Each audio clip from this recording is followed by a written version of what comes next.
This exercise is a modified bird dog, but we're going to start by mastering a modified plank position.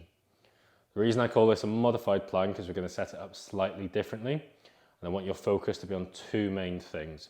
One is the ability to tuck the rib cage, and the other one is the ability to maintain a posterior pelvic tilt. This is going to remove the strain from our lower back and neurologically prioritize the core to fire. To set this up initially, what I want us to do is come down onto our hands and knees. I want the elbows to be slightly in front of the shoulders. The further back they are, the easier this exercise is going to be.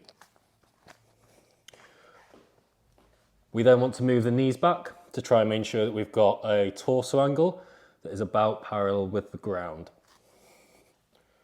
From this position, first thing that I'm going to do is I'm going to tuck my rib cage.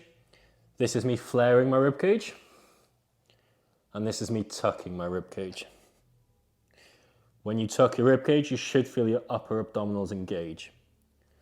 Once I have my rib cage tucked, I'm then going to tilt my pelvis under and maintain those 2 points of contact throughout. Now the first version is to really emphasize tucking the rib cage and holding the pelvis. If we can hold these 2 points for about 30 seconds, it means we're ready to progress onto the modified bird dog.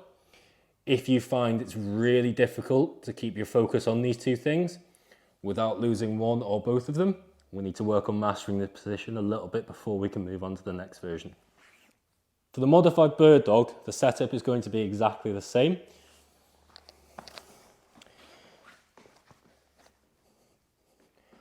We're also going to focus on the same two things, being the rib cage and pelvic positioning. This time I want to make sure that my toes are placed onto the ground. And keeping control of my rib cage and my pelvis, all I'm going to do is slowly lift one leg off the ground, avoid extending it fully, and I'm going to maintain this position, keeping my rib cage tucked and my pelvis engaged. Hold that for between 3 to 10 seconds before slowly returning to the start. We want to alternate legs. While doing this, we want to make sure that we're not letting the pelvis tilt from side to side. We also want to make sure we're not having any lateral shift. I'd almost like you to imagine your pelvis as a shelf with a full glass of water on it, and we're working really hard to try and avoid spilling that water. If you'd like to emphasize or understand that analogy a little bit better, you can get a wide-based bottle, fill it up about halfway with liquid, and hold it steady on your pelvis while we do this drill.